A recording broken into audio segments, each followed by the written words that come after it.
Madame, mademoiselle, monsieur, bonsoir et bienvenue dans notre magazine Il était une fois. Merci d'être avec nous.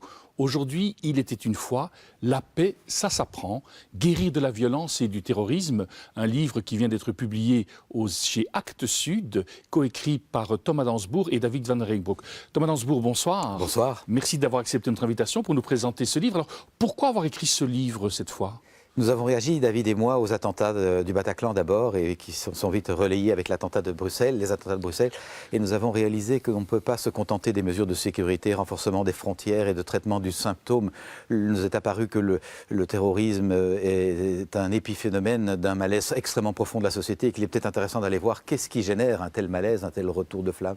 Et c'est comme ça que tous les deux, dans nos pratiques, lui comme historien et moi comme accompagnant des personnes, nous avons réalisé que la paix, ça s'apprend. La paix, c'est une discipline. Ça ne tombe pas du ciel, c'est une rigueur, c'est un exercice, ça demande de l'engagement, de la détermination et du temps. Et petit à petit, on atteint des états de paix qui se révèlent de plus en plus contagieux. Et ça devrait s'apprendre depuis la maternelle dans toutes les écoles. C'est ça le propos du livre, c'est de faire savoir, attendez, et mettons en place des processus pour pouvoir éduquer les populations à se pacifier. Mais justement, comment est-ce que vous envisagez que des populations puissent s'éduquer à la paix? Puisqu'elle n'est pas innée, cette paix alors, ou bien elle est innée? Disons que la conviction depuis plus de 20 ans, bientôt 25, que j'accompagne les personnes dans les cycles, saisons et méandres de l'existence, dans la quête d'un sens et dans la quête d'une pacification intérieure, j'ai acquis cette confiance que la violence n'est pas l'expression de notre nature. La violence est l'expression de la violation de notre nature. C'est que notre nature est violentée, que nous pouvons être violents. Quand mon espace n'est pas respecté, je peux être agressif. Quand mon besoin d'être compris, d'être écouté n'est pas respecté, n'est pas nourri, je pourrais être agressif. Et chacun peut vérifier que parfois, effectivement, nous pourrions être en colère et agressifs, dans une colère agressive, quand des besoins importants ne sont pas respectés. D'où l'importance d'apprendre à respecter notre nature et donc à la connaître. Et donc des cours de connaissance de soi, et ça c'est le propos du livre, apprendre la connaissance de soi dès l'école maternelle. Et nous paraît absolument essentiel aujourd'hui. C'était jusqu'il y a peu, à mes yeux, un enjeu de santé publique. Aujourd'hui, c'est à mes yeux un enjeu de sécurité publique. Tout citoyen qui va à l'école a besoin d'apprendre à savoir qui il est, comment il se sent, qu'est-ce qui le met en joie, qu'est-ce qui le met dans une heureuse expansion de lui, en quoi il peut développer ses talents, mais il a également besoin d'apprendre qu'est-ce qui le peine, qu'est-ce qui le chagrine, qu'est-ce qui le met en colère, qu'est-ce qui le met en rage, et qu'il a besoin de comprendre avant de faire exploser sa rage à la tête des autres. Vous voyez, on a largement dépassé le développement personnel. On est vraiment dans un enjeu de santé publique. Et la plupart de nos gouvernants ne savent pas ça, ne connaissent même pas les outils. Beaucoup des médias dédaignent ces approches en les considérant comme bisounours, alors qu'ils sont vraiment des clés du vivre ensemble. Et le but de ce livre est de faire connaître ces outils. On parle de 3 outils là-dedans, mais il y en a beaucoup d'autres, en disant des outils performants de pacification et de relations humaines, de traverser des conflits existent. Il est plus que temps qu'on les fasse connaître et qu'ils soient à la portée de tous les citoyens. Et justement, quels sont les outils? Vous dites, ici vous proposez 3 outils parmi d'autres. Quels sont les outils dont vous parlez dans ce livre-ci? Dans cela, particulièrement, nous parlons de la pleine conscience, qui est une approche qui se développe très largement jusque dans l'entreprise pour apprendre à être centré, à être posé. C'est une approche de méditation qui est dégagée des rituels religieux traditionnels et qui permet d'être vécue de façon tout à fait laïque, mais également spirituelle, si on le souhaite, pour pouvoir retrouver un espace de fécondité, de créativité, d'alignement extrêmement bénéfique dans le vivre ensemble, dans la communauté.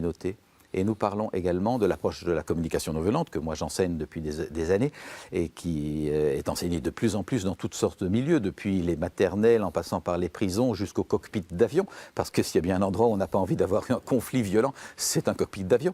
Et donc c'est une approche extrêmement pratico-pratique pour mieux vivre les relations humaines, dépasser les conflits, dépasser les querelles d'ego. Et puis nous évoquons aussi une pratique qui se développe, qui est la pratique de la bienveillance. C'est juste 3 outils qu'on a pris parce que nous les connaissons mieux, David et moi, en disant que ce n'est pas un inventaire des outils de pacification, ça mériterait peut-être un autre livre certainement, mais l'idée est de faire connaître la notion que la paix s'apprend et qu'il est peut-être temps que nos populations s'en préoccupent et que nos dirigeants mettent en place. On a bien un ministère de la guerre depuis toujours, et ça s'appelle la Défense nationale, avec un ministre des administrations, des budgets, de la formation, de la recherche scientifique, des échanges internationaux et un grand crédit. On a toujours fait la guerre, il faut un ministère de la guerre, c'est normal. Et pourquoi pas un ministère de la paix ? Avec un ministre de la paix, une administration pour la paix, des formations pour la paix, des budgets pour la paix, de la recherche scientifique en neurosciences, en relations humaines. C'est plus qu'urgent, à mes yeux, d'instaurer ça. C'est tout sauf bisounours, voyez-vous. Vous avez le sentiment que ça, par exemple, cette idée d'un ministre de la paix, ça existe déjà quelque part dans un pays ou absolument pas?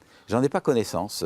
J'en ai pas connaissance, et cependant j'ai l'impression que nous allons vers cela parce que nous assistons à un métissage incroyable de populations à travers la planète comme on ne l'a jamais vu. Nous allons vers de grands exodes du fait du réchauffement climatique, et donc c'est plus qu'urgent d'apprendre à vivre ensemble et d'en avoir des clés de connaissance de soi pour avoir une bonne estime de soi et une capacité d'accueil de la différence, clés d'ouverture à l'autre et de cohabitation. Ça ne tombe pas du ciel, on voit bien qu'il y a des tentatives de repli, d'intégrisme, de méfiance. C'est pas comme ça qu'on va pouvoir grandir ensemble. Nous avons besoin d'apprendre à vivre ensemble. Et ça n'est pas encore dans nos pratiques scolaires, ni même dans nos pratiques religieuses. De belles idées sont proposées, mais ça demande une pratique. La paix, l'écoute, la charité. Comment est-ce qu'on vit quand on est plein de rage et de colère? On a besoin d'apprendre à vivre la rage et la colère pour la transformer. Je peux témoigner que j'ai appris, moi, à faire des colères non violentes grâce à la pratique de la non-violente. C'est précieux de pouvoir exprimer sa colère à temps. On peut exprimer sa colère sans agresser. On peut exprimer son désaccord, même très clair, sans agresser l'autre. Et ça s'apprend. Avant, j'étais trop gentil pour faire des colères, ou quand j'étais en désaccord, j'étais agressif. Vous voyez, ce sont des apprentissages que l'on peut faire et qu'il est temps de mettre en place. Quand vous parlez de la bienveillance, est-ce que vous mettez derrière ce mot bienveillance ? Et je dirais qu'il y a plusieurs aspects. Et c'est d'abord le fait d'accueillir l'autre tel qu'il est et non pas tel que je voudrais qu'il soit, d'être ouvert à son altérité, à sa différence, d'être disponible à être peut-être remis en question par son attitude, d'être capable de remettre sa posture en question. Donc ça demande une attitude d'humilité, mais parfois aussi de courage, d'être avec l'autre. Et puis il y a ces dimensions plus actives de prendre soin, bien veiller, et de veiller sur l'autre, de l'encourager dans son développement, qui n'est pas forcément celui que j'aurais pu avoir pour lui. Je pense par exemple au rapport avec les enfants, ne pas projeter nos propres attitudes, nos propres attentes, de bien traiter l'autre dans ce qu'il est. Et de nouveau, c'est pas angélique la bienveillance, ça demande du travail sur soi, c'est pas ingénu, ça demande une hygiène de conscience pour remettre en question nos projections, nos attentes, nos idées toutes faites, nos préjugés, et arriver à ouvrir son cœur. Ouvrir son cœur, toutes les traditions nous en parlent. Mais rares sont celles qui nous donnent des outils pour ça. Et je pense je sais que ces outils existent et qu'ils transforment la vie des gens. Je rencontre tellement de gens dont la vie a pu vraiment pivoter parce qu'ils ont appris à savoir qui ils sont, qu'est-ce qui fait sens pour eux, comment aligner leur vie vers ça, comment aller vers ce qui les enchante, comment démanteler et quitter leur attachement à ce qui amène du désenchantement. Ce sont des processus, ce sont des clés. Et voilà, j'aimerais qu'il soit fourni au grand public. Au fond, nous assistons à tellement de détresse aujourd'hui dans nos sociétés, de solitude, de désarroi, de divorces douloureux, d'addictions diverses, toutes sortes de dépendances. Et au fond, toutes sortes d'outils magnifiques existent pour aider ça.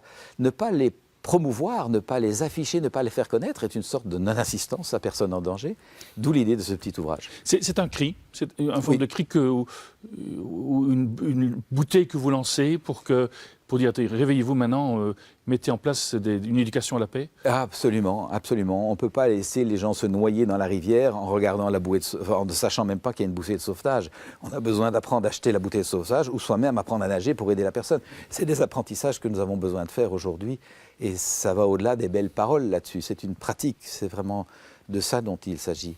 Vraiment, cette notion que la paix est une discipline qui s'intègre comme la guerre.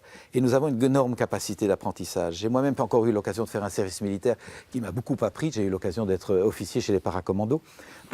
Non que je sois militaire dans l'âme, mais j'ai réalisé en quelques mois d'un entraînement très rigoureux que l'on peut faire voler en éclats ces petites croyances frileuses. J'ai besoin de 8 heures de sommeil, il faut que je mange comme ceci, attention, je suis fatigué. Attends.